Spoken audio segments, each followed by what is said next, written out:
이게 바로 우리 성평등위원회와 또 우리 평화의 길 모임이 같이 할 수 있는 큰 의미라고 생각합니다. 어쨌든 여러분들 조선인 선생님과 함께 그 강연하시고 대화도 많이 나누시고 좋은 시간 되시기를 바랍니다. 감사합니다.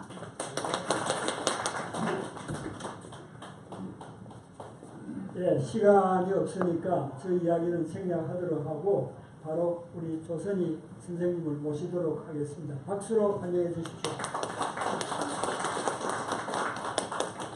그리고 제가 이 책이 인기가 많다는 걸 알게 됐어요. 책이 되게 많이 팔렸더라고요. 맞죠? 뭐 그렇게는 안 팔린 걸 알고 있습니다. 그러니까 제가 그 어느 정도인지를 잘 몰라서 가늠해 보기 위해서 좀 찾아봤는데 그 소설가들이 뽑은 올해 소설책 8권을 뽑은 게 있었어요. 근데 그 책들의 부분적인 어떤 책들보다 훨씬 더 많이 팔리셨더라고요. 거의 2배에 육박하는. 나도 모르는 거지.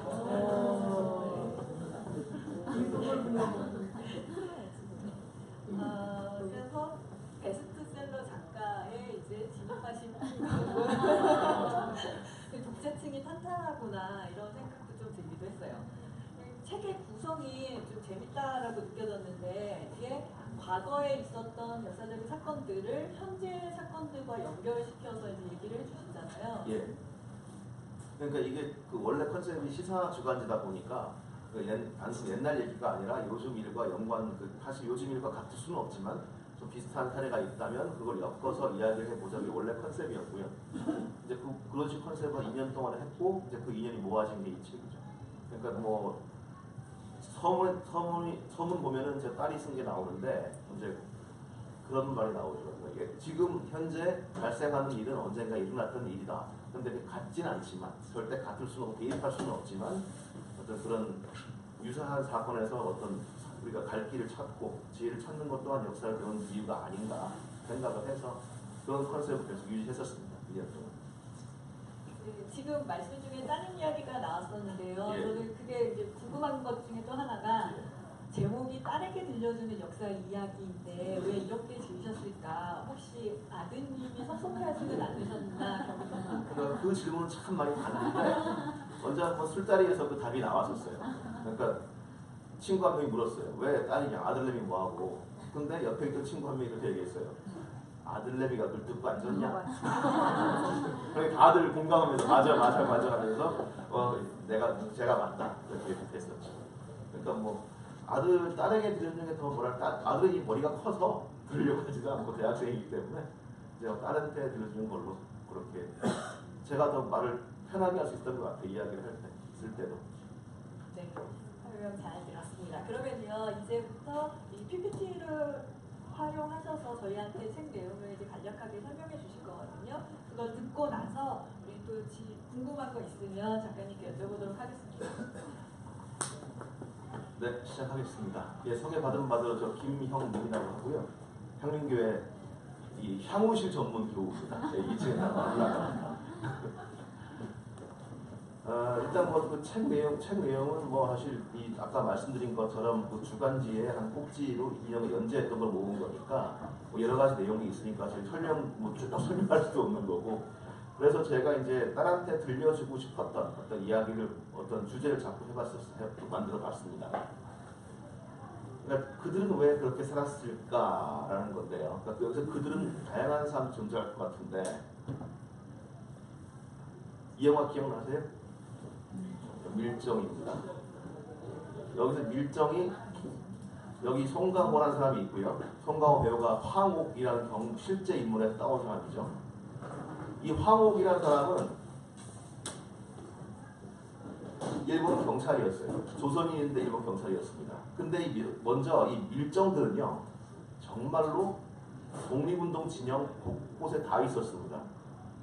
즉 독립운동사 사료를 연구하는 분들이 밀정 보고서가 없었으면 연구를 못할 지경이었어요. 그러니까 심지어 어떤 분들 그런 말씀도 하세요. 막 밀정한테 분노할 때가 있대요. 이 게으른 놈. 돈 받고 뺑뺑이 쳤구나. 그러니까 이를테면 김원봉, 의열단장 김원봉 같은 경우는 여기 밀정에 나옵니다. 그분은 3시간 동안 한 곳에 머문 적이 없다고 해요. 그렇게 경계를 했음에도 불구하고 의열단 회합이 있으면 다음 날이면 그 다음 날이면 일본 영사관에 보고서가 올라갔습니다. 의열단 임정 뭐 어디 마찬가지. 그만큼 밀정은 광범위했고 많았고 또 곳곳에 숨어 있었습니다. 언제 어디에 있습니까? 국내나 국외나. 여기 코스염 난 사람이 황옥입니다. 고등계 형사였고요. 그러니까 의열단 폭탄을 반입을 하는데 같이 가담을 했어요. 같이 체포가 됩니다. 징역 10년을 받아요. 근데 법정에서 폭로를 합니다. 나는 밀정이었다. 그리고 이 체포된 거는 평안도경이었고 이 사람은 서울시경 소속의 어떤 이 밀정이었는데 어쨌건 이 상관도 인정을 했어요. 밀정이었다고. 하지만 의열단원들은 또 그걸 거부합니다. 밀정이 아니었다. 정말 우리의 동지였다. 그러니까 이 사람이 밀정으로 투입되고 분명해요. 근데 감화가 돼서 독립운동 가담한 건지 아닌지는 지금도 정확지 않습니다. 왜? 납북이 됐어요. 그리고 지금도 평생 동안 이 황경부가 밀정이었다는 걸 믿지 않고 가신 분도 많습니다. 그 따님이 이런 말을 해요. 아버지를 아는 모든 사람들은 인정했다. 근데 단 뭐 정체는 하늘과 땅을 알 뿐이다. 근데 제가 생각할 때 이분의 손자가 황정하라는 사람 서울대학생이었는데 1980년 초반에 전두환 정권의 항고에서 이제 데모하다가 이 빌딩에서 추락사합니다. 근데 그런 걸 볼 때 그 의기를 볼 때 뭐 그 할아버지가 뭐 밀정으로 끝나진 않지 않았나 라는 생각을 해봅니다만 어쨌건 정확한 건 누구도 모르죠. 그러니까 밀정이라는 게 그만큼 복잡하고 것이고 또 애매한 존재였죠. 이건 제 개인적인 얘기인데요. 이분은 그 홍범도 장군입니다. 청산리 전투를 주로 우리는 김좌진 장군으로 배웠거든요. 근데 사실 청산리 전투는 이 홍범도 장군이 주력 부대였습니다. 김좌진, 이범석은 그 후위 부대였고, 근데 대부분 다 이 홍범도가 지어진 이유는 이분이 조금 좌익 쪽이기 때문에 그래요. 러시아 가서 권총도 받아오시고 레닌한테, 그리고 끝내 그 스탈린의 강제 이주 때 저 중앙아시아 끌려가서 거기서 극장 수위로 인생을 만년을 보내신 분인데 이때 정말 쟁쟁한 독립군 장군이었죠. 그 당시 만주 쪽은 되게 활발했습니다. 독립운동부들이. 그래서 많은 사람들이 가담을 했었고 싸웠어요. 저희 할아버지도 그 쫄병 중에 한 분이셨어요. 그런데 이 할아버지가 어느 날 마을 어귀에 가는데 갑자기 마을 어귀에서 한 4명이 나무꾼 한 명을 정말 죽일 듯이 패고 있더랍니다. 근데 물어보니까 이거 밀정이라고. 근데 새까만 그 나무꾼이 손을 팍팍 울면서 난 아니라고, 진짜 아니라고 하는데 그러니까 너무 불쌍하더라는 거예요. 그래서 이제 풀어줬습니다. 얘기했답니다. 어차피 얼굴 다 아니까 여기 밀정지 못할 거 아니요. 풀어줍시다. 그래야 풀어줬대. 근데 이제 그로부터 10년이 흘러 이제 독립군 제대하시고 이제 가정을 꾸리고 사시는데 만주 지역에는 워낙이 많았으니까 한국 사람들이 학교가 있었고 이제 체육대회 열렸대요. 근데 갑자기 이렇게 딱 금수를 차고 아주 높은 그 당시 만주국인데 일본의 괴뢰국인데 이 경찰이 뚜벅뚜벅 들어오더라는 거예요. 할아버지 앞으로. 그리고는 딱 이번에 그 영화 무슨 영화죠? 그 연변 사투리 나오는 영화, 마동석 나오는 영화. 그때 윤계상 말투로 당신이 나 사람 살려줬으니까 내 함 살려주겠어. 바로 그 밀정이었던 거예요. 그 나무꾼이 바로 이 사람 이런 높은 어떤 순사가 나타난 겁니다. 할아버지는 저 길로 짐을 싸서 두만강 건너와서 사시게 됐고 그래서 제 원적은 함경북도 학소군이 됩니다. 그러니까 그만큼 밀정은 되게 많았는데 자, 또 밀정 중에 유명한 사람을 얘기해 볼게요. 김창룡 전 육군 중장이라는 사람이 있습니다. 딱 생김새가 어떻게 생겼어요? 뭔가 좀 아주 좀 포스가 있게 생겼죠. 되게 잔인한 사람이었습니다. 특무대장이었고 군내 좌익 척결을 아주 잔인하게 했어요. 그러니까 사람들이 특히 빨갱이에 대한 공포가 너무 이 증오가 심해서 저 사람은 빨간 치마를 벗고 미친다라고 할 만큼 이제 진념이 강했고 하지만 공합에 전우가 없었고 이해가 상반되면 다 용공으로 몰았다. 무슨 말인가 하면 공군 장교들이 한 수십 명이 갑자기 잡혀갑니다. 그러니까 공군 참모총장이 전화를 해요. 무슨 일이냐? 그때 김창호의 답이 유명한 답이 있어요. 빨갱이는 아닌데 빨갱이일 가능성이 있어서. 그러니까 거의 그러니까 권리를 다 잡아간 거죠. 실제로 이 숙군 때 좌익들이 많이 숙청된 건 맞지만 사형을 당하면서 이승만 대통령 만세를 주관한 게 많다고 합니다. 그만큼 나무잡이였죠. 근데 이 사람이 바로 유명한 밀정이었어요. 그 함경도 여흥 사람인데요. 집이 가난했습니다. 근데 머리는 좋았던 것 같아요. 똑똑하고. 그래서 학교를 못 갈 형편인데 일본인들이 일본 뭐 면석이라든가 그쪽이 도와줘요. 아, 이 조선님 똑똑한 분이다. 그래가지고 보내줘가지고 학교에 갔다가 또 군청에도 갔다가 급기야 만주 철도회사의 어떤 연구원까지 가게 돼요. 근데 이 역정이 보기 너무 아까워. 내가 똑똑해. 그래가지고 관동군 헌병학교에 소개시킵니다. 여기서 김창룡 날개를 달죠. 밀정이 되는데 그 일례로 이제 중국 공산당원들의 어떤 아지트가 있었거든요. 어떤 비밀 조직의 어떤 그 중심지가 있었는데 그게 중국집이었어요. 식당이었어요. 근데 거기 뽀이로 취직합니다. 밀정이 돼서.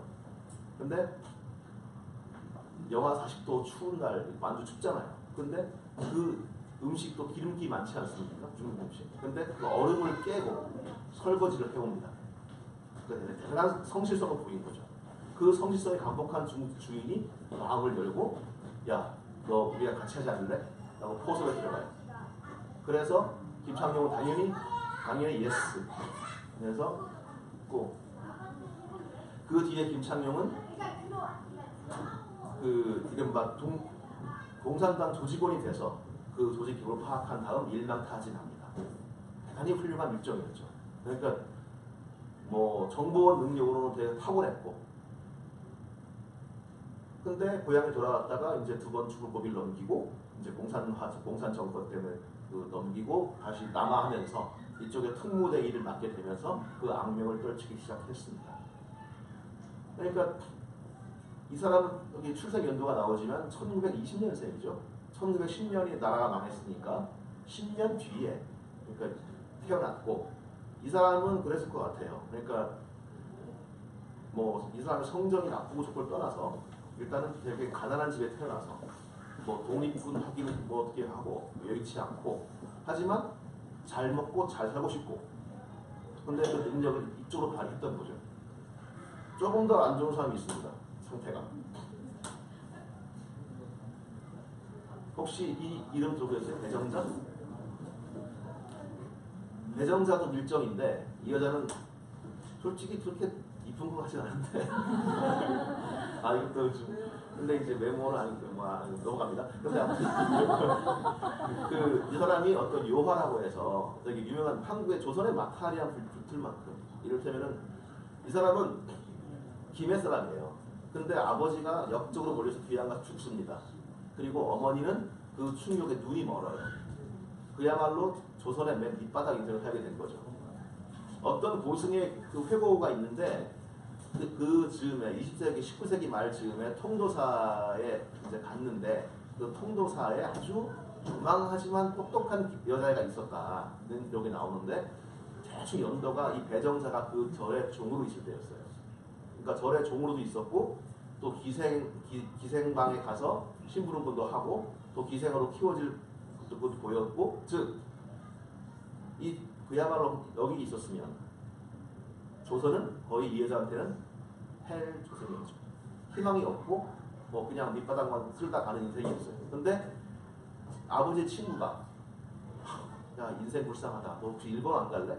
라고 해서 일본에 보냅니다. 거기서 만나는 게 이토 효부입니다. 이토 효부 같은 경우는 이 여자의 어떤 재능을 알아봅니다. 교육을 시키고 그 다음에 뭐 어떻게 해서 아주 교양 있는 밀정을 만들어놔요. 그리고 이 이토 효부가 데리고 들어옵니다. 그래서 고종 황제에 붙여버려요. 그러니까 첩이 아니라 어떤 이 이야기 상대라든가 수시로 공을 수립하는. 그래서 이 배정자가 한번 그 러일 전쟁 어간에서 고종 황제가 블라디보스토크로 망명할 계획을 세운 적이 있었어요. 아주 구체적이 아니었지만, 근데 그걸 탐지해서 알린 게 배정자였고요. 그 외에도 온갖 일을 다 하는데 이 사람은 그러니까 일본에 충성을 했어요. 그러니까 자기의 인생을 바꿔준 은인인 거예요. 이또가 안중근 의사한테 총받아 죽은 다음에 이 사람 식음을 전폐합니다. 그리고 경술국시된 만세를 불러요. 자, 근데 여기서 한번 하나 궁금한 게요. 그러니까 과연 이 저희가 물론 친하고 죄가 있다고 그 당연하고 그 기본 깔리는 건데 이해가 안 되십니까? 이 사람들이 진짜 아니야 나라가 해준 게 뭐가 있다고 라고 질문했을 때 과연 그게 아주 이상한 일일까요? 이 사람들이 애국심을 가져야 됐던 일일까요? 좀 제 말씀 지금 다음 사람도 있습니다. 의지의 친일파라는 표현을 썼어요. 아, 의지가 대단한 사람입니다.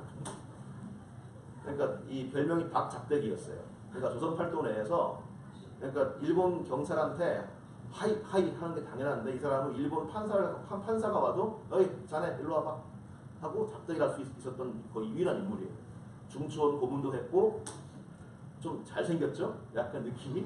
근데 이 사람은 정말 청명했던 게 그 당시 대한제국의 관비 유학생이었습니다. 일본의 유학이었는데 김옥균이 이제 그 암살된 다음에 김옥균의 시신을 상해에서 싣고 와서 양화진에서 토막을 내요. 그 모래 토막을 내고 이제 이른바 효시를 하는 건데 양화진은 그 당시 외국인들의 주요 통로였어요. 인천에서 서울 들어오는 그걸 다 지켜봤고 그 신문 내용들이 아주 일본에 크게 납니다. 근데 그때 이 사람은 돌아버려요. 이런 헬조선, 이런 더러운 야만적인 나라, 이런 나라는 망해야 된다. 그리고 스스로 확신을 하게 돼요. 일본에 우리는 먹히는 게 살 길이다. 그렇게 하고 또 거기서 이제 일본 사람들한테 인정받으면 출세했고요. 법주사 올라가는 큰 고개가 있습니다. 그 송리산에 그 말티제라는 고개인데 그 고개를 닦은 게 이 사람이에요. 한번 충북 도지사 할 때 올라가다가 저기 차에서 내리시죠. 왜? 길이 없습니다. 길 내. 내는 게 그 길이에요. 그러니까 조선 35년간 아마 조선 사람 치고는 가장 큰 권력을 휘둘 사람일 텐데 이 사람 영도 길어요. 해방된 뒤에 살아남습니다. 그러니까 반민특위에 끌려가요. 근데 거기서 아주 당당하게 어떤 이 소신을 세워요. 독립운동가들이 잘나서 독립했냐? 미군이 일본을 쳐서 된 거지. 전쟁 안 했으면 독립 못했다 라고 얘기를 하고 또 조롱도 해요. 해방된 뒤에 별거 없더라. 단상에 다 내 친구들인데 하고 조롱도 하고 끝까지 어떤 자기의 친일 행적을 사과도 하지 않고 인정도 하지 않고 죽은 사람입니다. 자, 그들의 삶이 이해가 우리가 아예 안 돼. 물론 여기서 이들을 옹호하자는 게 아닙니다. 단 이해 우리가 어차피 이때도 일상이 있었어요. 일상이 있었습니다. 누구나 태어나고 그 당시에 농민이건 뭐 지주건 학생이건 먹고 살아야 됐고요. 또 호적을 지녀야 됐었고요. 그 일상이 있는데 거기서 정말 똑같이 예마시군이나 아주 정말 가난할 수도 있을 것이고 또 욕심이 많아서 나는 뭔가를 하겠어. 뭔가 입신양명을 해보겠어. 라는 사람도 있었을 것이고요. 또 의롭게 난 정말 이런 현실을 맞아서 일본과 싸우겠다. 있었을 것이고요. 우리가 87년도 영화를 봤지만 사실 80년대 개봉한 그 87년 2월을 제외하고 시위에 참가한 인원은 이른바 학생운동을 한 인원은 아마 한 10%밖에 안 됐을 겁니다. 제가 생각할 때 이때도 어차피 일상이 있었어요. 그랬다는 얘기죠. 자, 근데 그 상황에서 우리가 배정자나 김창룡이나 이 박중양이나 이들을 가지고 우리가 그때만 있던 사람인가? 저는 그렇게 생각하지 않습니다. 그런 사람들도 항상 있었고 또 지금도 있는 것이 우병우 보세요. 그런 놈이죠. 우병우가 84학번인가 그런데 87학번 때 87년 때 대모 나왔겠습니까? 안 나왔겠지. 단 우리가 이제 우병우를 이해하잖아요. 내 말은 찬성한다가 아니라 그렇게 열심히 해가지고 출세한 거예요. 그러니까 우리가 흔히 말로 나라의 세중에 뭐가 있길래 라고 얘기할 수 있다는 겁니다. 제 말은. 그러니까 특히나 배정자 같은 경우는 그러지 않겠습니까? 나라에서 해준 게 뭐가 있다. 나한테 해준 게 뭐가 있다고 애국을 요구해. 라고 얘기할 수 있다는 거죠. 일상으로 있었고요. 자, 이렇게 그 사람들 얘기하겠죠. 출세하고 싶고 잘 먹고 잘 살고 싶은데 그래 독립운동 하려고 해라. 나는 그렇게 못하겠다. 나는 내 식구 뭐 살려야 되겠고 왜? 나 욕할 수 있어 라고 얘기할 수 있겠죠. 실제로 이제 그 여기 외환은행 본점 여기 근처 가시면은 한 동상이 서 있을 거예요. 누군지 아시는 분? 맞습니다. 거기서 동척하고 이제 거기서 이제 폭탄을 던지고 했었죠. 근데 의열단 이거 보면은 참 아쉬운 게 폭탄 질이 참 안 좋아요. 그래서 그러니까 물론 가난하니까. 근데 이제 폭탄을 던졌는데 여기 은행 직원 3명이서 갑자기 뭐가 툭 떨어지니까 3명이서 모여서 이거 뭐야? 봐요. 근데 불발탄이었어요. 안 터져서 3명은 삽니다. 그러니까 그 일본인 1명과 이제 조선인 2명인데 이 사람들은 평생 막 만났대요. 폭탄 동지에 그래가지고.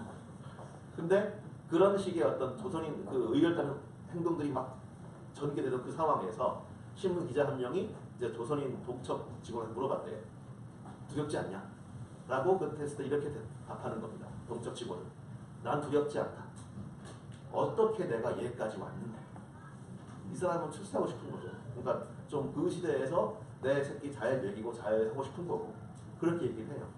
그러니까 제 말씀은 이 사람의 뭐 좋고 나쁜 걸 떠나서 이런 상황이 있었다는 거죠.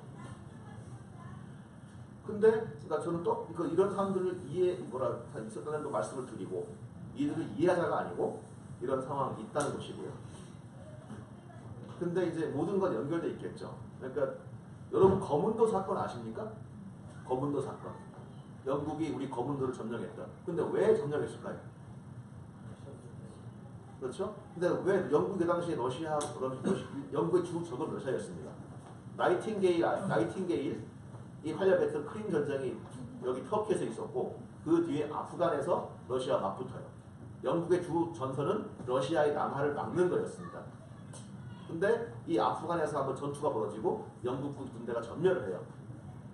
그리고 그 일주일 뒤에 나가사키에 영국군 그 함대 전력이 날아갑니다. 출동해서 거문도를 점령하라. 그리고 그 거문도 한 이유는 바로 러시아 이 블라디보스토크 가는 항로를 지키는 거였거든요. 발을 거는 거였죠. 우리나라의 그 축구가 유래된 어떤 소리 2가지가 있습니다. 하나가 인천에서 영국 군함에서 이제 내려서 축구했던 소리 있고 하나가 이 여기 거문도에서 축구가 사람들이 군인들이 해서 한국에 전달된 것이다 그런 얘기도 있고 여기서 영국은 이 극동 지역의 파트너로서 일본을 정합니다. 그러니까 러시아를 막기 위해서 일본과 손을 잡은 거죠. 그리고 이 영일 동맹은 기존은 계속 유지가 돼요. 을사늑약 때 그 당시 영국 공사로 있던 이한흥 공사가 항의를 합니다. 또 사정을 하죠. 그런데 그 당시 영국 외무성이 이렇게 얘기를 해요. 한국 서리공사에게 영국의 극동 정책은 영일 동맹에 근거하며 또 다른 양해는 있을 수 없다는 것을 납득시켜라. 그러니까 조선이고 대한제국이고 이미 안중이 없고 우리 파트너는 일본이겠죠. 그런 상황에서 일본의 어떤 통치를 미화시키고 영국 동맹국의 어떤 통치를 칭찬하기 위해서 여러 이제 기획 기사가 쓰여지게 돼요. 그 중에 한 기자가 옵니다. 맥킨지라는 사람인데 이 사람은 이제 지금의 충청북도 제천과 원주 쪽에 가서 취재를 하다가 누군가를 만나게 됩니다. 이 사진 다 아시죠? 이 사진은 의병 활동 체포된 뒤가 아니라 활동 중인 의병의 거의 유일한 사진입니다. 근데 여기서 보시면 또 알 수 있는 게요. 여기 양반 보이십니까? 나이 한 10살 먹은 소년도 있고요. 아주 그냥 농사꾼 내지는 이 대한제국 군인도 그렇게 높아 보이지 않습니다. 지금 대한제국 군인은 어떤 자세를 취하고 있냐면 기병 차려, 그러니까 칼 갖다 이렇게 대고 있는 그런 자세를 취하고 있어요. 즉 훈련을 받은 사람이었죠. 하지만 계급장 높지 않습니다. 그러니까 오히려 이 그룹에는 양반들은 아무도 없었고 정말 우리가 말하는 헬 조선을 산 사람들, 도무지 배정자와 김창룡과 다를 바가 없는 사람들이 여기 서 있는 거예요. 그래서 레킨지가 총을 보니까 총도 안 나가요. 총이 쏴지지가 않은 총을 들고 있습니다. 그래서 물어봐요. 이길 수 있겠냐? 그러니까 그런 말을 합니다. 이렇게 답했다고 그래요. 힘든 건 알고 있습니다. 우리 어차피 싸우다가 죽게 되겠죠. 그러나 괜찮습니다. 라고 얘기를 했다고 해요. 그러니까 이 맥킨지한테 또 되게 부탁을 해요. 맥킨지한테 당신은 자유롭게 다닐 수 있으니 무기를 구해주시오. 근데 맥킨지가 응답할 수는 없었죠. 하지만 그런 말을 또 합니다. 우리가 돈은 다 드리겠소. 궁금해요. 그 돈 어디서 났을까? 아마 이 사람들 가진 거 중에서 다 짜내가지고 그걸 준다고 하지 않았을까? 그만큼 절실했기 때문에. 근데 어쨌든 맥킨지는 그걸 들어줄 수가 없었고 이 사람도 헤어집니다. 난 20년대 책을 쓴 게 나오는데 이런 책을 하죠. 그들은 이렇게 얘기해요. 맥킨지 이야기로. 그들은 매우 측은하게 보였다. 전혀 희망이 없는 전쟁에서 이미 죽음이 확실해진 사람들이었다. 그러나 몇몇 군인의 영롱한 눈초리와 얼굴의 감도는 자신만만한 미소를 보았을 때 확실히 깨달은 바가 있었다. 가엾게만 생각했던 나의 생각은 잘못된 것이었다. 그들은 적어도 그들은 동포들에게 애국심이 뭔가를 보여주고 있었다라고 쓰는데 저는 솔직히 애국심이 뭔지 모르겠습니다. 저는 별로 개인적으로 애국심이 없어요. 근데 이 사람들이 뭐 때문에 나섰는가 잘 또 이해가 안 가요. 그러니까 제가 몇 번 반복했지만 해준 게 뭐가 나라에서 이때 조선은 정말로 제가 생각할 대한제국의 나라는 이게 개인적인 생각입니다만 정말 속빈 강정이었습니다. 임금부터 이 기독교자들은 몽땅 다 핏바라먹기만 몰두했고 나라로서 기능을 하고 있지 못한 나라였어요. 근데 거기서 가장 아래 하층민들 오히려 나라의 사중에 뭐가 있다고 할 수 있는 김창룡 배정자급 사람들이 엄청 나서요. 마지막 의병장 그러니까 이 의병이 국내에서 벌어진 마지막 의병이 1915년 체포되는데 이 체험을 이제 체포 사진 보세요. 누가 더 당당해 보입니까? 체험은 지금 거의 그냥 고개를 딱 들고 당당하게 짝다리 딱 쳐 있는데 이 다나카 일본 수사는 싸우다 턱이 나갔어요. 그러니까 턱 붕대를 메고 있고요. 거의 둘다 죽은 모습. 어쨌건 이 체험은 당당하게 이렇게 얘기를 해요. 또 싸우다가 죽어갔고. 김상옥이라는 사람이 있습니다. 대학로 가시면 그 종로 그 KFC 앞에 있는 사람이에요. 근데 사는 말고 동상이 서 있는데 이분은 의열단이지만 어려서 역시 되게 가난했어요. 그래서 어려서부터 가난했고 이 철공소에 일을 했고 말 갈고 편자 박는 일을 했었고 근데 좀 힘은 좋았던 것 같아요. 싸움을 잘했던 것 같아요. 그래가지고 3.1 항쟁 때 한 여학생이 칼을 맞기 직전에 몸을 날려서 일본 수사를 때려 눕히고 탈출을 해서 상해에 갑니다. 근데 이 의열단 돌아오면서 처음에 지금도 이제 그 목표는 사이토 총독을 죽이겠다 그 목표였어요. 그 전에 이제 한번 종로경찰서에 폭탄 던진 것 같아요. 왕하고 종로서 같은 경우는 우리가 얘기하는 정말 경찰의 총병산이었거든요. 이를테면 영화 암살에서 이정재가 이 변심하는 데가 바로 종로서 고문시입니다. 근데 거기서 폭탄이 빵 터지고 긴장을 하죠 경찰이. 근데 이걸 지금도 누가 했다고는 정확치 않습니다. 김상옥 가능성이 크죠. 김상옥이 했다 싶은데 어쨌건 김상옥은 지금의 저 후암동에 숨어 있었거든요. 근데 정보가 새요.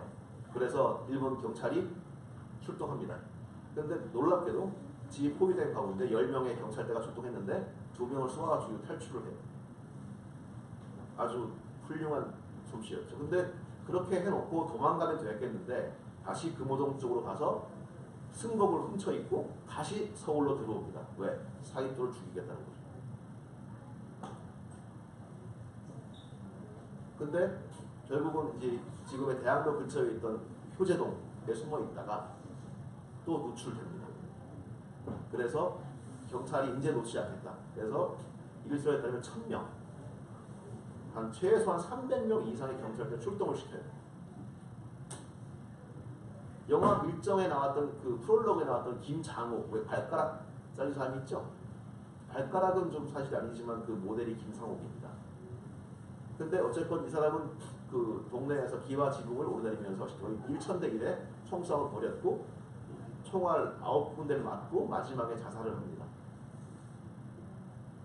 1년 뒤에 동아일보가 이분의 어떤 그 묘소를 찾아가요. 근데 그 묘소 주소가 상해로 돼 있습니다. 묘소의 주소가. 이유는 독립이 되지 않으면 영혼조차 돌아오지 않겠다는 뜻이었다고 해요. 그들의 뜻이었다고 해요. 그리고 그 엄마 인터뷰를 합니다. 엄마가 울어요. 울면서 그냥 상해에 있으면 그냥 생이별인 것을 왜 돌아와서 영이별을 하게 만들었냐 라고 우는데, 김상옥은 장가도 갖고 애도 있었어요. 근데 그 아들들은 굶어 죽었다고 전해집니다.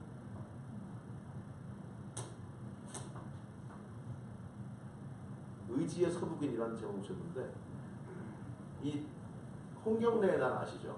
홍경래가 그 경문에서 그런 말을 했습니다. 이 평안도를 버린 땅 취급하고 이 대갓집의 종들도 우리한테 그 평한, 즉 한자 배한할 때는 한자거든요. 그러니까 평안도라고 부른다. 울분을 토하는데 그만큼 평안도 사람들은 500년 내내 차별당해 왔었죠.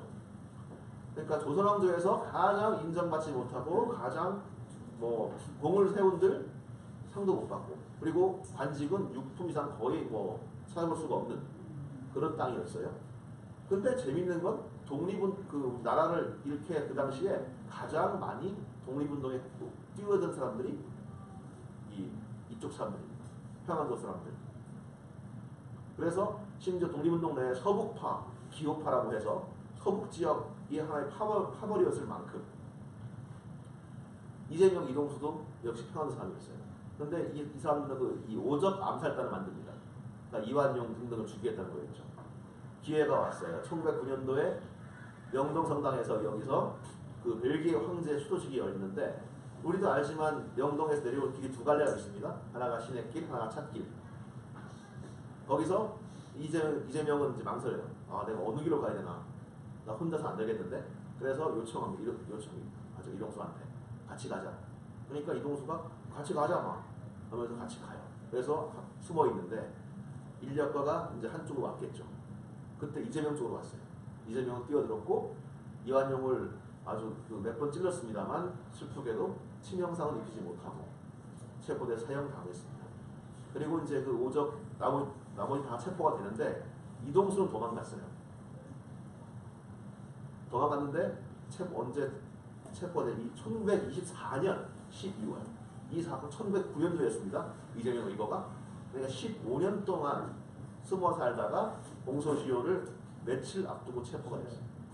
근데 이 사람이 뭐 했냐 알아보니까 이완용 집에 하인으로 들어가 있었던 거예요. 얼마 동안.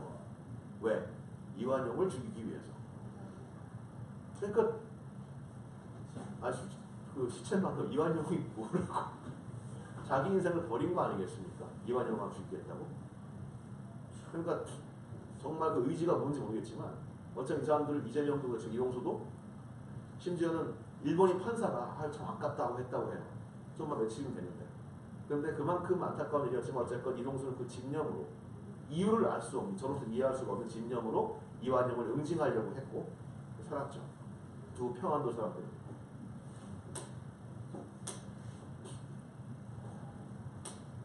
전명훈 장인환입니다. 그러니까 일본이 그 스티븐스라는 사람을 앞세워서 조선의 어떤 그 열악함과 일본 통치의 관대함을 찬미하려 했을 때 이 스티븐스가 와서 강연을 했죠. 근데 그 당시에 이 샌프란에만 해도 꽤 많은 한국인이 살았어요. 왜냐하면 하와이에 일하러 갔다가 하와이에서 거의 농장에서 일하다가 건너온 거죠. 근데 하와이에 어떻게 가게 됐냐면요. 미국 공사 알렌이 본토에 갔다 돌아오면서 하와이에 들릅니다. 근데 하와이에 농장주들하고 얘기를 하게 돼요. 골치가 아파요 요즘. 중국인들이 요즘은 좀 머리 굳었다고 데모도 하고 파업도 하고 그렇고 일본 애들은 아주 야가 빠졌고. 그러니까 알렌이 조선 사람들을 씁시다.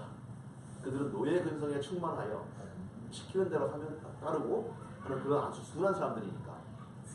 그래가지고 그 제안을 하고 고종황제한테 와서 얘기를 해요.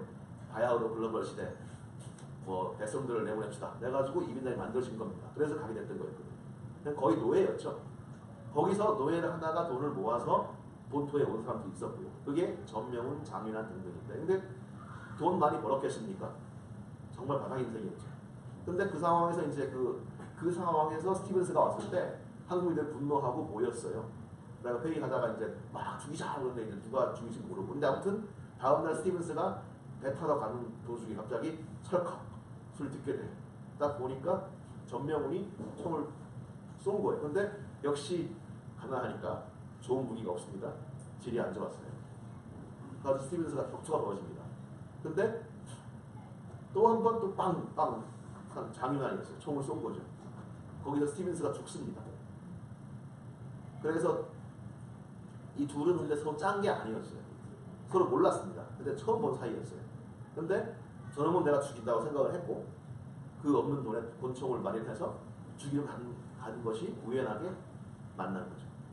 전병훈은 풀려났지만 장윤환은 그 이제 살인죄로 재판받게 되는데 그때 한국인들은 이제 살리기 위해 노력합니다. 돈을 모으고 마침 그 한국인 중에서 윌슨 대통령과 친하고 또 프린스턴 나왔던 아주 유명한 사람을 찾아가게 돼요.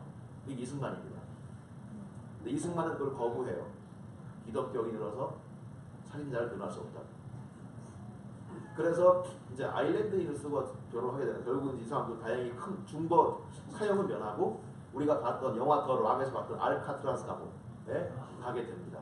거기서 이제 10년 하고 풀려 나오는데 이 장인환 씨는 다시 한국에 돌아와요. 그래서 장가도 가고 생활을 합니다. 하지만 잠시 이제 미국에 갔을 때 일본 경찰은 그 입국을 막아버려요. 또 그 당시 미국 이민법 때문에 미국인이 한국 부인을 갖다가 초청할 수가 없었습니다. 둘은 생이별을 했고 결국은 그 충격 등등 인한 나머지 정신병에 걸리고 정신병원에서 자살로 생을 끝냈습니다. 전명훈도 상당히 불행한 삶을 살게 됩니다. 그러니까 되게 이런 분들이 되게 많다는 거예요. 그러니까 아까 얘기했지만 정말로 나라에서 받은 거 없는 사람들, 가장 낮은 사람들, 심지어 기생들 같은 경우는요. 그러니까 진주에서는 가장 먼저 독립만세를 한 기생들이었거든요. 이분은 수원 기생 김향아라고. 수원에서 기생들이 먼저 만세를 불렀고 기생들이 맞는 걸 보고 분노한 사람들이 합세를 했고 그래서 수원 지역에서 격렬한 시위가 계속 벌어집니다. 그 격렬한 시위의 끝이 제암리 합살이었어요. 열받은 일본 군대가 아예 본보기를 보여버린 거죠. 그리고 해주 기생들은 이 우리가 아는 선언문 5등은 자해야 그걸 구할 수가 없었습니다. 그래서 자기들이 써요. 독립선서 자기가 씁니다. 써가지고 그걸 읽고 만세를 부릅니다. 서울에서 어떻게 했냐면 그러니까 일본의 그 지바료라는 경찰이 있는데 보고서가 이런 보고서가 있어요. 경성의 800명 기생들은 화려하게 여자라기보다는 거의 독립투사 같았다. 경성 장안 100여 요정은 아주 불온한 소울이 되어버렸다. 간혹 우리 일본인들이 놀러 가면 그 태도는 냉랭하게 뭐 얼음과 같았고 웃지도 않는다. 그 분위기 유령들이 저승에서 먹는 기분이다. 분위기가 어땠는가 알 수 있겠죠. 그런데 심지어는 이 조선 사람들이 오면 기생들이 쫓아냈대요. 지금 니들이 우리랑 술 먹을 때니까. 근데 또한 그 대접은 엄청 못 받죠. 그러니까 최은희란 그 조선일보 여기자 최초의 여기자인데 이분도 이제 그 학생이 왔을 때 이제 감옥에 갇힙니다. 근데 학생이니까 좀 덜 맞은 것 같아요. 오히려 기생들 같은 경우는 온 전신에 멍이 들고 화상을 입어 시퍼런 몇 자리는 구렁이를 칭칭 감아놓은 것 같았다. 차마 볼 수 없었다. 그러니까 학생이니까 봐준 것 같아. 자기. 근데 기생들은 더 심하게 당한 거죠. 더 심하게 당할 사람들. 그리고 김향화 같은 경우는 그 뒤에 소식도 없어요. 이름도 없이 그냥 갈 사람들. 학생은 그냥 공부나 했고 뭐 남을 기회는 있었겠지만 기생들은 그거 뭐 때문에 그랬을까? 왜 그랬을까? 저는 솔직히 이유를 알 수가 없습니다. 저는 그들이 왜 그랬는지 애국심? 글쎄요. 뭐 저는 그냥 인간들이 DNA가 있는 게 아닌가 생각도 해요. 아예 정해진 게 아닌가. 저는 결국 모르겠고요. 중요한 건 그거 같습니다. 그들이 왜 그랬냐가 중요한 게 아니라 그들의 삶이 결국 어떤 역사적 변화를 일궈냈는가. 어떤 우리의 현재를 사는 데 있어가지고 우리의 현재를 결정할 때 어떤 역할을 했는가를 보자는 거죠. 우리가 왜 그들이 그랬는가 저랬는가를 따지는 건 지금 되게 힘드니까. 결국 카이로의 당으로 갑니다. 아까 박준양이 얘기했었죠. 친일파가. 독립이 그냥 된 거야. 우리가 독립으로서 된 게 아니야. 일본이 미국하고 전쟁 안 했으면 독립이 됐겠니? 라고 아주 당당하게 캐물었죠. 근데 결국 그 사람의 주장대로 이제 미국이 독립을 시켜주는 이른바 그 시작이 이거였지 않습니까? 카이로 회담. 여기서 저기 맨 옆에 왼쪽에 장개석, 오른쪽에 루스벨트, 옆에 처칠, 그 다음에 그 송씨 부인이죠. 장개석이. 근데 여기서 이 장개석이 제안을 해요. 갑자기. 그래 장개석이 하니까 루스벨트는 뭐 한국을 몰랐다고 합니다. 거의. 코리아? 베어리지. 근데 이 루스벨트의 삼촌이 있었거든요. 삼촌이 또한 대통령을 지냈습니다. 시어도 루스벨트라고 영화 박물관 살아있다 라는 영화가 있는데 거기서 이 코스염단 멋있는 장 나와요. 그게 이 루스벨트 삼촌입니다. 근데 그 사람은 철저한 제국주의자였어요. 그러니까 고종 황제는 계속 기대요. 미국한테 도와달라고. 근데 이미 루스벨트는 그렇게 얘기해요. 대한제국은 한 번도 자기를 위해 주먹을 휘둔 적이 없다. 그런 찌질한 나라와는 거래 안 한다. 그래서 미국은 일본과 해가지고 필리핀은 우리가 먹고 한국은 너희가 먹어 하는 밀약을 했던 것이고요. 그 이후에 한국은 거의 안중이 없었죠. 근데 전쟁이 터지고 갑자기 이제 해당하는 중국 이 장개석이 제안을 한 겁니다. 한국을 독립시키자. 장개석이 한국을 이뻐했을까요? 한국이 뭐 참 불쌍해서 그랬을까요? 아닙니다. 장개석은 바로 상해사변 같은 경우를 경험하게 했는데 일본군이 만주를 만족하지 않고 이제 좀 본토를 들치기 시작한 거죠. 그때 상해사변에서 그 중국군은 무력하게 물러섭니다. 근데 점령한 다음에 마침 4월 26일인가가 일본 그 히로히토 천황의 생일이었어요. 그러니까 생일에 거창한 기념식을 열죠. 그때 뭐가 터지죠? 뭐가 꽝 터집니다. 윤복기 의사의 도시락 한잔 터지는 거죠. 이때 장개석은 되게 감탄을 해요. 그러니까 김구 임정 요인들의 회고를 보면 이 윤복기 의사가 이 의를 일으킨 다음에 중국 정부에 그게 달라져요. 대접이. 김구 선생의 모친이 그 광나올 여사가 계신데 한 번은 이제 이 의거 뒤에 중국이 좀 달라지고 어디 행사에 부르고 하다 보니까 이 요인들이 그 어머니한테 옷을 해드려요. 좀 어디 뭐 공식 좀 가시면 이거 입고 가시라고. 그때 광나올 여사가 호통을 칩니다. 이게 다 윤복기에서 핏값이다. 당장 불러와라. 근데 어쨌건 그만큼 한국 사람도 신경을 쓸 만큼 이제 우리가 됐으니까 좀 신경을 써야 되라고 생각을 할 만큼 중국이 달라졌어요. 그리고 중국산 한국을 이용해보자 라는 생각이 강하게 드는 겁니다. 독립을 시켜주겠다는 단근을 주면 더 열심히 싸울 것이다. 그리고 윤봉기 의사에서 본 거죠. 중국의 100만 대군도 못한 일을 한국이 한 명이 했다 라고 장개석이 인정하는 거죠. 그리고 아시다시피 뭐 저기 그 모택동 진영이건 아니면 이 국민당 쪽이건 한국 사람들 무지 많았습니다.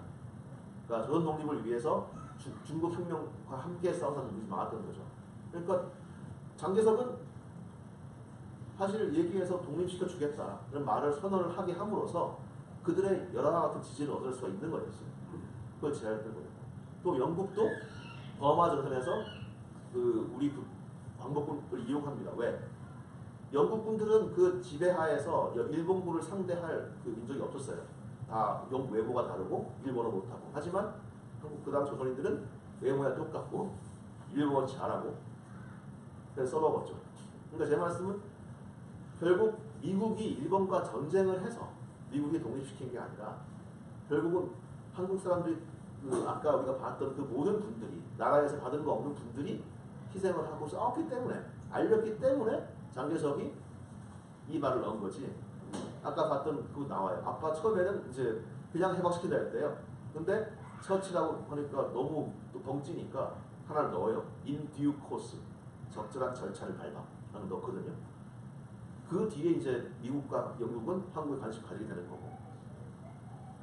보면 박준양이 맞습니까? 틀렸습니까? 틀린 거거든요. 미국이 우연하게 일본과 전쟁에서 독립된 게 아니거든요. 비슷한 예가 이 오키나와라는 섬이 있습니다. 지금 오키나와 일본 땅이지만 이 오키나와는 유구라는 아주 유구한 독립국이었어요. 조선시대 때도 전기에는 그 사신이 거의 수십 번이 옵니다. 조선에. 그리고 중국과 중개 모역을 했고 심지어 동남아시아와도 무역했던 아주 해양 국가였어요. 근데 이 나라가 이제 그 노량해전에서 이순신과 싸웠던 시마스 요시히로라는 장수가 있는데 그 일본의 무사가 여기를 공격합니다. 그래서 조공국을 만들어요. 그러니까 독립이 완전히 없어진 거 아니었어요. 근데 메이지 유신 때 이 독립 때 완전히 빼앗기고 일본의 편입이 되어버립니다. 류큐가 이름까지 지어버리고 오키나와라고 한 거죠. 근데 그 당시 이제 오키나와 사람들도 독립운동을 했습니다. 중국의 외교 사절로 가 있던 오키나와인들이 뭐 독립운동도 하고 선언도 하고 했는데 결국 오키나와 사람들은 이 오키나와 내부의 독립운동의 의지가 없었어요. 결국 다 꺾이거나 일본에 점점 흡수가 돼갑니다. 이른바 황국 식민이 된 거죠. 그렇게 한 세대 갔습니다. 거의 한 70년 흘렀어요. 그 뒤로 완전히 일본 사람이 돼 있던 겁니다. 가장 충실한 황국 식민이 돼 있던 거예요. 오히려 우리 성리학이 가장 지속했듯이 오키나와 사람들은 황국 식민이 철저하게 돼 갔습니다.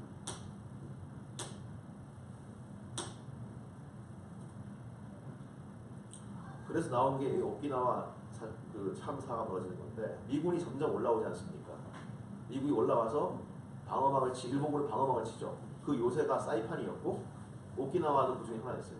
그래서 오키나와 사람들한테 이 요새화하면서 민간인들이 걸리지 않습니까? 방어하는데. 그래서 무슨 말을 하냐면 그렇게 얘기를 해요. 미군 들어오면 다 죽는다. 남성들은 탱크로 깔아뭉갤 것이고 여성들은 강간기에 죽일 것이다. 그러니 먼저 깨끗이 자살해라. 그래서 오키나와에서는 정말 부모가 자식을 죽이고 부부가 서로 찌르고 자식이 부모를 죽인 참사가 벌어집니다.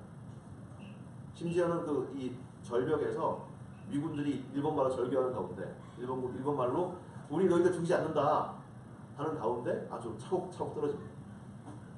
천황 벤노메이카 반사에 부르면서. 근데 그거죠. 일본 본토 사람들은 오키나와를 믿지 않았어요. 류큐였거든요. 그때까지. 근데 하지만 이 오키나와 사람들은 이미 독립 의지가 없고 독립할 이유가 의지가 없으니까 일본의 식민이었고 그냥 일본 군들이 와가지고 야 자살해. 귀축 명이 온다 하니까 이렇게 죽었던 거예요.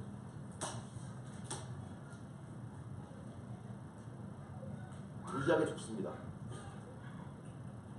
근데 사이판 오키나와가 있었죠. 그 다음이 어디였는지 아세요?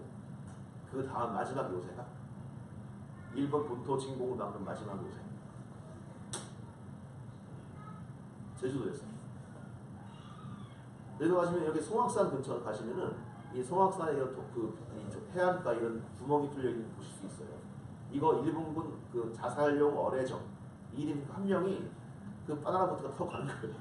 바나나 보트에 타고 뒤에 폭탄식 가서 부딪히겠다.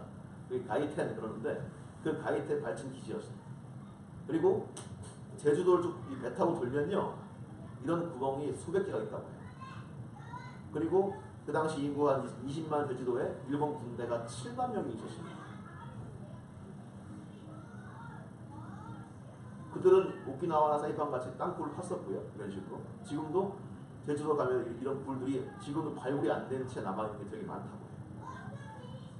일본은 그 당시 만약에 오키나와가 함락된 다음에 본토 침공을 할 때 원자탄이 터져도 버텼으면 그 다음에 오키나와는 제주가 됐던 겁니다.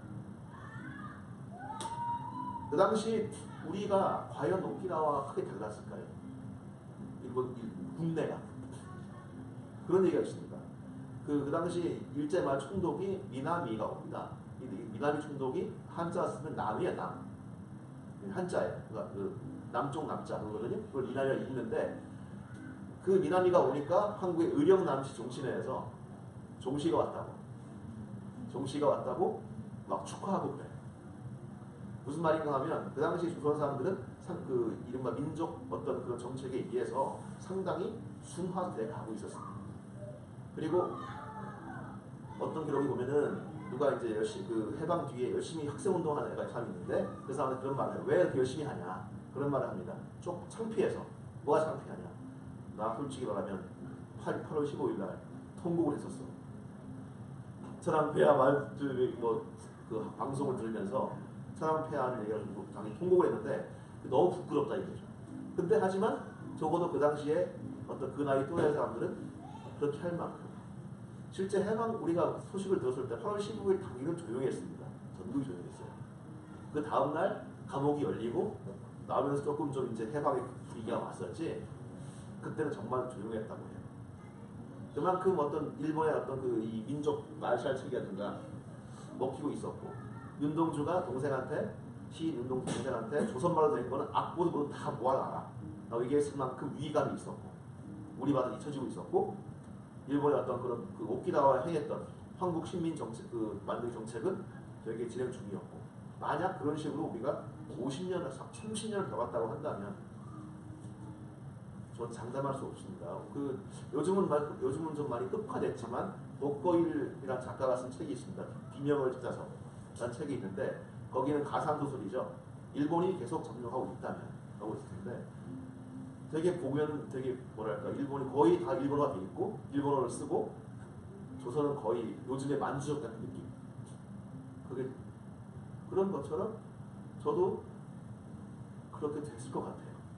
근데 단 우린 누가 있었다? 오키나와처럼 독립운동에 포기하지 아니하고 정말 뼈가 갈리고 살이 비틀어진 살이 있더라도 또 이유도 없이 그 독립운동 한 사람들이 있었고 결국은 열심히 살았던 나름대로 살면서 잘 먹고 잘 살았던 친일파도 있지만 또 걔들도 다 이유가 있겠지만 어쨌건 결국 우리의 오늘을 결정한 거 우리가 우리말을 쓰고 그 다음에 우리 역사를 배우고 우리 그 대한민국의 나라 위에 살 수 있는 거 결국 그게 누구 때문인가 결국 그들이 그렇게 했기 때문에 그렇게 살아 죽었기 때문에 오늘이 있다 그런 생각이 드는 거거든요. 그러니까 저는 그런 생각이 듭니다. 역사는 정말 냉엄한 채권자 같아요. 그러니까 빚쟁이 같아요. 그러니까 시일의 길고 짧은 게 있을 뿐이지 빚을 빌려준 거는 반드시 받아냅니다. 우리가 뭘 잘못하거나 이를테면 우리가 뭘 해야 할 때 못하거나 자 작년에 우리가 촛불을 들지 않고 그냥 그냥 다음 내년 선거인데 뭐 라고 했다면 그리고 뭐가 무서워서 후퇴하거나 우리가 87년 6월을 겪지 않았다면 반드시 우리가 그 빚을 받는 거죠. 되게 그 역사라는 것은 되게 그럴 것 같아요. 되게 어느 빚쟁이 직업 못지않게 정말 잔인하고 피 한 방울 나오지 않고 도끼를 발사하면서 이를테면 1987 보면 그런 게 나오죠.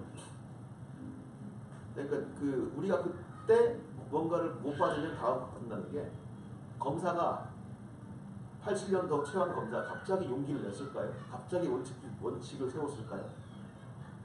그렇지 않습니다. 그 바로 전해 성고문 사건 때 검찰은 아주 개망신을 당하거든요. 성고문 사건 때 검찰은 나름대로 성의를 다해 수사하려고 합니다. 왜? 경찰이 한 거니까. 이건 너무 심하니까. 그래서 그 당시 권력자에다 전화해서 해보겠습니다. 아주 허락도 받아요. 근데 다 조사해서 이제 그 보고서 다 쓴다 발표하려고 하니까 전화가 걸려오죠. 위에서 관계기관 대책회의에서 성고문 성자도 보내지 마라. 내면서 보고서가 바뀌어버려요. 180도. 그때 검사는 대성통곡했다고 합니다. 인천지검 검사는. 그리고 지검장도 문 잠그고 물었대요. 그런 일을 겪은 다음에 87년이 온 거예요. 그러면 그때 어떤 이 검사가 야 선거문 그 대사가 있습니다. 영화에. 선거문 때 우리만 개망신 당했잖아. 이거 안 되나요? 제 말씀은 모든 연결돼 있고 결국은 거기서 뭔가 경험한 사람들이 행동을 한다는 거예요. 87년이 그 만약에 광주가 없었다면 우리가 광주에서 피를 보지 않았다면 87년 6월이 있었을까요? 아마 87년 6월도 없었겠지만 아마 전두환은 너무나 쉽게 군대를 들이밀었을 겁니다. 그 당시 6월 때 왜 전두환이 계엄령을 못 폈냐라고 할 때 두 가지 이유를 들거든요. 하나가 올림픽, 하나가 광주였습니다. 그러니까 실제 군대가 출동하는 가운데 군 지휘관들이 그렇게 얘기했다고 해요. 또 우리가 피해를 묻히란 말이냐라고 반발을 했고, 또 광주항쟁 이후에 어떤 미국이 되게 이 반미의 분위기를 느끼게 되면서 또 이게 벌어진다면 우리한테 불리하겠다라고 생각해서 전두환을 압박한 거였거든요. 제 말 그 모든 것은 연결되어 있는 것 같아요. 적어도 우리가 무슨 일을 하고 간에 하는 행동이 우리는 모르고 잊혀지겠지만 결국은 그 우리 일상들의 총합이, 자 오늘 무슨 시험이 있는데 나갈까 말까, 아유 놀러 가야지 해서 촛불 시위가 점점 식었다면, 또 날씨가 엄청 추워져서 삶이 줄었다면, 탄핵이 실패했다면, 그 당시 탄핵을 우리가 사실 지금 생각하면 기적입니다. 그 수가 모아진 게 기적이었어요. 근데 그 새누리까지도 그 수에 동참할 만큼의 압력을 행사하지 못했다면 어쨌을까? 사실 저는 되게 아찔하거든요. 근데 그런 것처럼 우리의 일상, 우리가 붓이나 보고 떡이나 먹자는 사람들의 수가 줄수록, 아, 붓은 그래도 봐야지. 뭐 절이 싫으면 중이 떠난다. 아이고 가지 뭐 이 절이 이 절만 있냐? 라고 하는 사람들이 적으면 적을수록 저는 더 우리의 미래가 밝아진다고 생각을 합니다.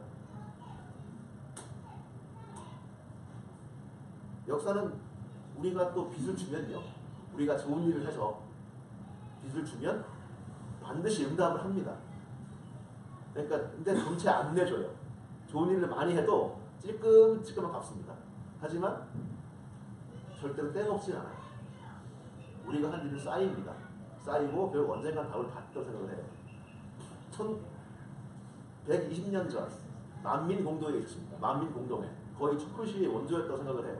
그 당시 서울 인구 10만 명에 한 2만 명이 모여서 데모를 했었고, 근데 그게 고종 황제의 어떤 그 아주 저열하고도 아주 치졸한 황국협회를 동원한 노부상들을 동원한 정치 깡패들에 의해서 박살이 나고 결국 진압되죠. 국민의 그 열기가 모아지지 못했고 통치자가 그걸 받지 못했고 그걸 밟으면서 결국은 한국 그 당시에 이 외국인들이 되게 감탄을 해요. 만민공동회 보고 한국 사람들 이런 면이 있었네. 근데 그 열기가 좌절되고 흩어지면서 결국은 나라는 망해갔던 거거든요. 그래도 1901년도에 10년 뒤에 우리가 망한다? 그런 거 아무도 안 믿어줄 겁니다. 하지만 망했죠. 결국 그런 만민공동회의 어떤 좌절, 그리고 봉건 체제에 대한 어떤 그런 막연한 기대와 이상한 것들.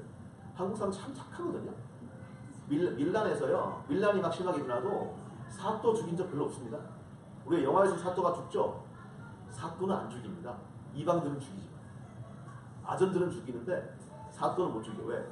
사또는 임금이 보내 살인데 우리가 임금하고 싸울 수는 없잖아요. 심지어 갑오 농민 전쟁 때도 전봉준 얘기합니다. 우리 전하는 총명하시나 주위에 간신들이 많아. 많이 들은 얘기죠? 아니 박근혜 대통령은 참 괜찮은데 제 말은 그런 어떤 그 제도에 있어서 모습을 정확하게 보지, 국민들 우리가 보지 못했고 그걸 갖다 받아안지 못했고 그 한계를 극복하지 못한 순간에 전봉준이 최익현이 의병 일으켜가지고 이제 의병 일으켜서 이제 군대가 포위를 해와요. 물어봐요. 최익현이 어디 군대냐? 한국군입니다. 대한제국 군대입니다. 아 그럼 싸우지 마라. 막 떨어지는데 막 저기 가만히 있어요. 경전해오면서. 근데 그런 어떤 봉건적인, 그리고 지금 우리에 맞지 않는, 우리한테 그 우리의 발전을 가로막는 질곡 같은 것들을 없애지 못하면, 거기 그 노력에 우리가 일조하지 못하면 그건 계속 우리 발목을 잡는 거고 결국은 우리의 내일과 우리 후손들 내일을 결정하는 거거든요. 우리 아버지 세대가, 우리 할아버지 세대가 잘못해서 결국은 해방은 됐지만 분단이 됐고, 결국은 저도 철저한 분단의 자식이었죠. 저도 총검술을 배웠고 학교에서 좌로 찍고 막고 돌려쳐 우로 배웠고 결국 지금도 그 자장 속에 살고 있지 않습니까? 지금 우리가 어떻게 할 것인가에 따라서 결국은 우리의 미래가 결정이 된다는 것이죠. 저는 그 얘기를 이제 뭐 딸뿐이 아니라 아들한테 해주고 싶었고 또 뭐 그런 뭐 많은 제 뭐 후배들한테도 그랬고 얘기를 해주고 싶었습니다. 그게 결국은 모인 게 오늘 이 책이 된 게 아닌가 합니다. 네, 감사합니다.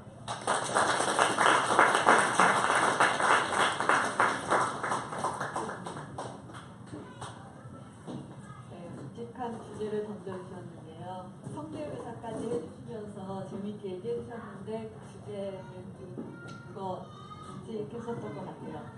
그리고 저는 이렇게 계속 표반을 들으면서 이렇게 국가가 해준 게 없는데도 자기의 목숨까지도 버릴 수 있었던 그 적은 사람들 그 이유가 무엇일까에 대해서 뭐라고 대답해 주실까 기대하면서 들었는데 결국은 말하기 어렵다 뭐 이런 잘 모르겠다로 그냥 이해하고 넘어가겠습니다. 혹시 이 책에 대해서 그리고 또 말씀을 들으시면서 궁금했던 것들이 있으시면 질문 해주세요.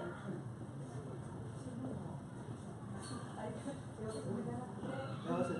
책이 어디 있어요? 아야 그게 아니고 아니 그 뭐 이게 뭐 가지고 올까 말까 하다가 아이 뭐 그냥 뭐 무슨 좀 그래서 죄송합니다. 네. 아니 저는 그냥 네, 제가 잘 몰라서 사과드리겠습니다. 네, 또 다른 거기 보면은 네 보면은 예. 그런 국의 UAPD라고 글이 많아요. 예. 동일인물. 예, 동일 인물입니다.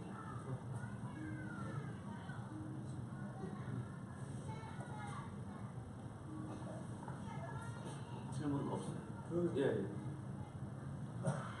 아니 어떤 것 같은데 말씀 아니 사실은 이제 그 아는 분은 아시겠지만 이제 김영 PD의 그 아주 의미 깊은 글들을 SNS에서 아주 널리 그 접해주는 또 좋은 선배가 계셔갖고 저도 이제 더 많이 보게 되고 그랬고 아주 감동적으로 많이 봤습니다.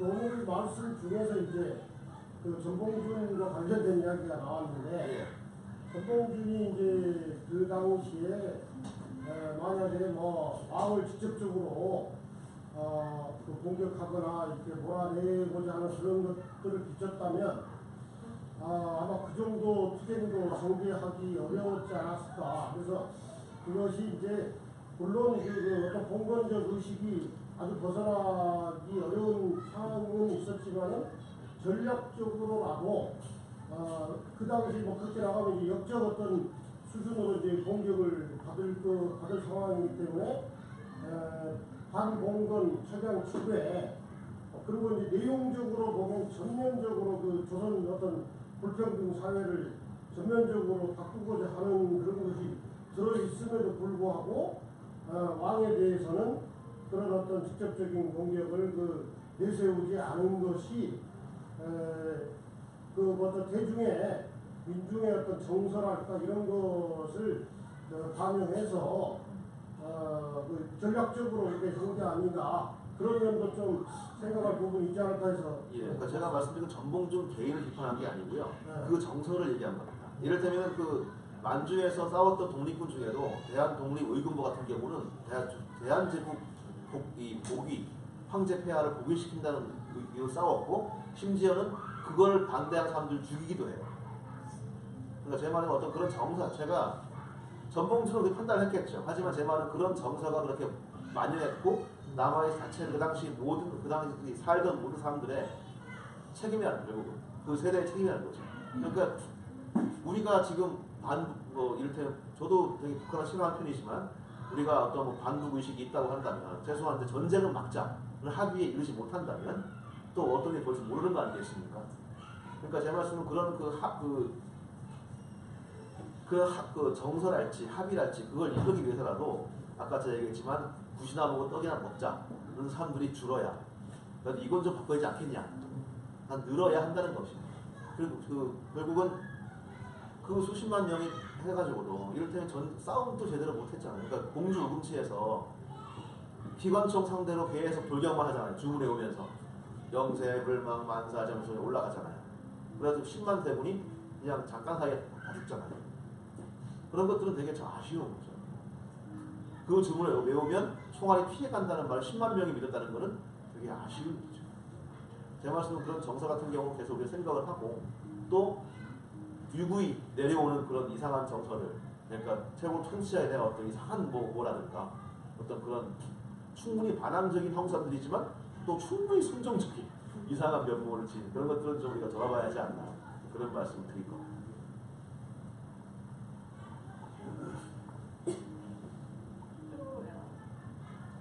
그럼 저자님께서는 지금 작년에 저희가 촛불 집회를 통해서 탄핵을 이뤄냈는데 그 이후에도 뭔가 그런 공건적인 그런 사고가 계속해서 국민들에게 남아있다고. 이를테면은 저는 가끔씩 놀랄 때가 있어요. 아니 무슨 법을 어떻게 하자고 청와대에 왜 청원을 해요?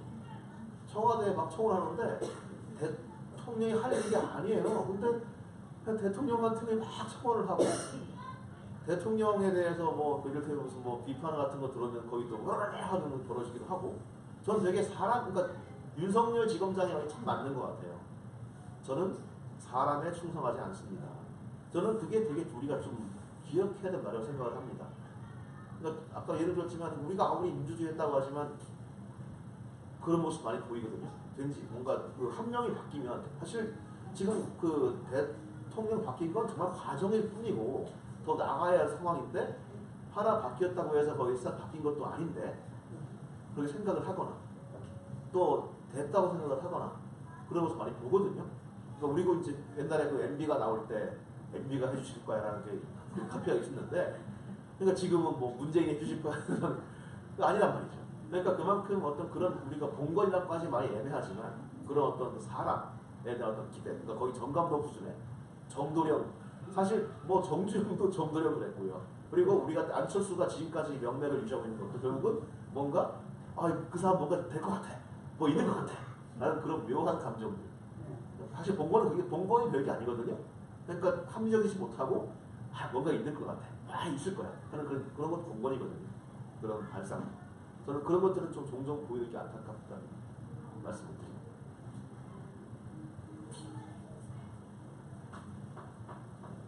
예, 또 뭐.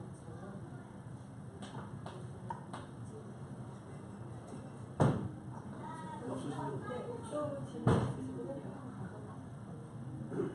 저는 책 내용하고는 상관없는데 글을 잘 쓰고 싶다라는 그런 바람이 있거든요. 스스로. 그러면 이제 글을 잘 쓰기 위해서 어떤 노력이나 그런 것들이 필요할까요? 저도 잘 쓰지 못하는데 어쨌든 근데 그 옛날에 그 누가 한 말이죠. 다 많이 읽고 많이 쓰고 많이 생각하라 했는데 사실 제일 중요한 건 좀 많이 써보는 게 아닌가 해요. 그냥 이것저것 뭐 좀 약간 그 어떤 트위터나 페이스북에 툭 남기는 게 아니라 뭔가 주제를 잡아서 한번 정리해 보는 거.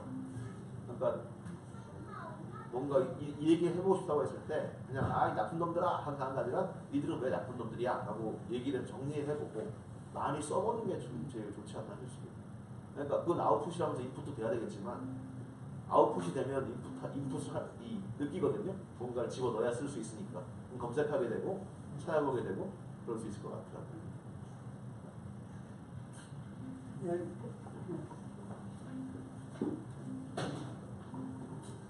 질문은 아니고요. 네. 제가 그 1년을 시사회를 우리 기자들이 그걸 신청해서 보는데 딸들에게 기념비지 예. 그것을 받으면 그거부터 봅니다. 예. 선생님의 그 기한이 끝났다고 이야기하고 왜 며칠 동안 안 하냐고 아버지도 더 보실래요? 김영국 비 때문에 난도 더 봐야 돼. 그래서 계속 볼 겁니다. 고맙습니다. 네, 그런데 글만 잘 쓰시는 게 아니라 뭐 그걸 쓰실 거예요. 얼마나 피나는 그 활동으로서 그 나오는데 말씀은 더 잘하시네요. 신경이 소장님이 그런 말씀을 하셨어요. 하셨지만 바닷물의 뭐 0.3%가 바닷물을 짜게 한다고 하여튼 사명감과 책임감을 가지시고 힘드시고 외롭고 고독해도 이 일을 좀 계속 하셔야 우리도 일깨워주고 저도 늙었지만은 마음만은 젊어서 우리 아들들에게도 딸들에게도 이 말을 자꾸 해주죠. 그 쓰신 거예요. 야 이거 어떠하 고맙습니다. 감사합니다.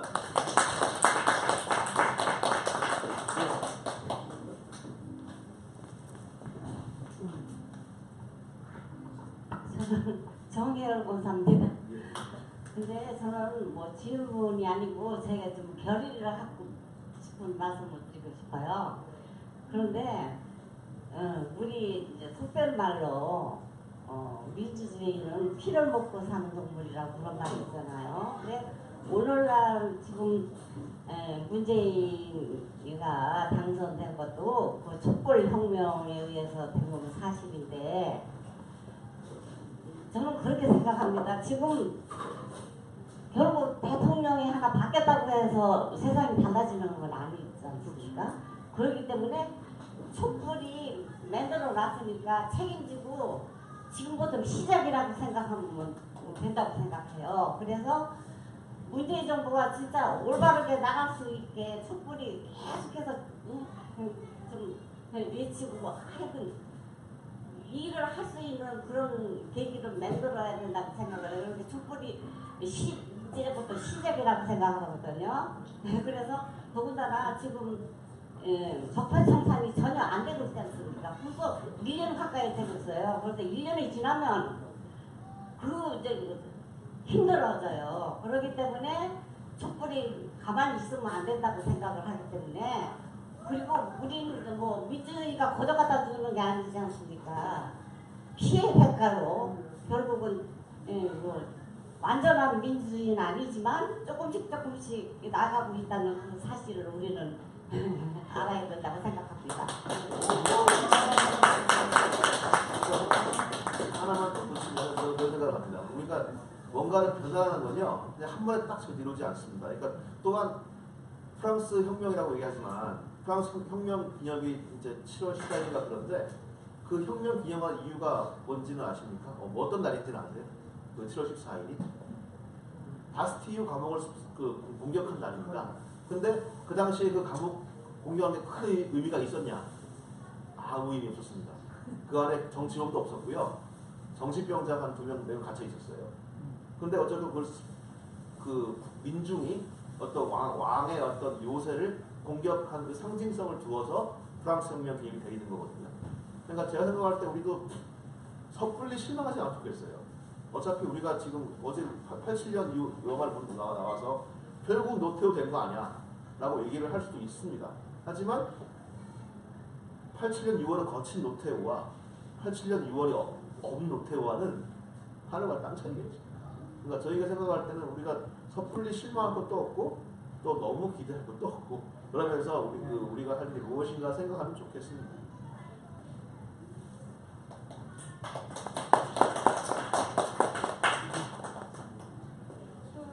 질문하실군요. 없으신 분이 없으시죠? 네, 없으신 거죠? 네, 알겠습니다. 이렇게 귀한 시간을 내주시고 또